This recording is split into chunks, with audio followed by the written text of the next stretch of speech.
नमस्कार साथियों। आज एक बार फिर से प्रमोद एस्ट्रो वर्ल्ड में आपका बहुत बहुत स्वागत है। आज हम एक बड़े ही गुड विषय पर चर्चा करने जा रहे हैं जो हमारे जीवन से संबंधित है। हर व्यक्ति को अपने जीवन में संतान की आवश्यकता होती है। किसी किसी को संतान की प्राप्ति अपने पूर्व नियोजित समय पर हो जाती है और किसी किसी व्यक्ति को उसमें बहुत ही बाधाओं का सामना करना पड़ता है। कुछ शारीरिक विकार के कारण ऐसा होता है तो कुछ ग्रह नक्षत्र के दोषों के कारण भी ऐसा हो जाता है। तो चलिए हम जानते हैं कि हमारे जीवन में संतान की प्राप्ति है कि नहीं, अगर है तो कितनी है और कब उसकी प्राप्ति हो सकेगी। तो इस विषय पर हम बृहद चर्चा कर लें। संतान रेखा जो हमारे जीवन की बहुत ही विशिष्ट रेखा है, तो आइए इस पर हम चर्चा आरंभ करते हैं। तो दोस्तों, यहाँ पर देखिए, सबसे पहले ये हमारी हथेली है और हथेली का ये जो भाग होता है इस तरह से शुक्र पर्वत द्वारा घिरा होता है और ये शुक्र पर्वत हमारे जीवन में महत्वपूर्ण भूमिका निभाता है। इससे हमारी शारीरिक क्षमताओं का पता चलता है। दूसरी जो चीज हमें देखनी होती है वो है ये हृदय रेखा, और हृदय रेखा का जो ये ऊपरी भाग है ये बुध का क्षेत्र होता है। कौन सा क्षेत्र होता है? बुध का क्षेत्र होता है। तो यहां पर मैं लिख देता हूं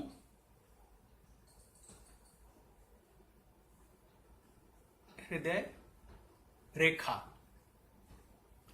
और ये जो क्षेत्र है ये है शुक्र का क्षेत्र। तो ये हमारे जीवन में दोनों महत्वपूर्ण भूमिका निभाते हैं। यहां पर देखिए, इस तरह से जो रेखा होती है वो निर्धारित करती है कि हमारा विवाह हमारे जीवन के किन वर्षों में होने वाला है। तो इसको हम लिख देते हैं विवाह रेखा, और यहीं पर हमारे लिए जो महत्वपूर्ण चीज है वो उपलब्ध होती है। इस विवाह रेखा के ऊपर अगर इस तरह से कोई स्वस्थ रेखा खड़ी हो तो हमें यह मान लेना चाहिए कि हमारे जीवन में एक स्वस्थ संतान की प्राप्ति होने वाली है। अगर इसी के जगह एक पतली रेखा ऐसे खड़ी हो जाए तो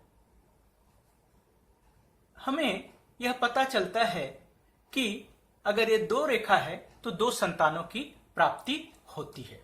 अब यहां महत्वपूर्ण बात यह है कि इस तरह से जो सबल रेखा होती है वो पुत्र संतान के सूचक होती है, और ये थोड़ी जो पतली रेखा होती है यह पुत्री संतान की सूचक होती है।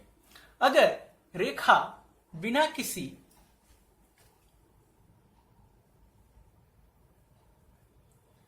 क्रॉस के या किसी विकृति के हो तो हमारी संतान बहुत ही सुंदर होती है, सुडौल होती है, शारीरिक रूप से स्वस्थ होती है, चाहे वह पुत्र हो या पुत्री।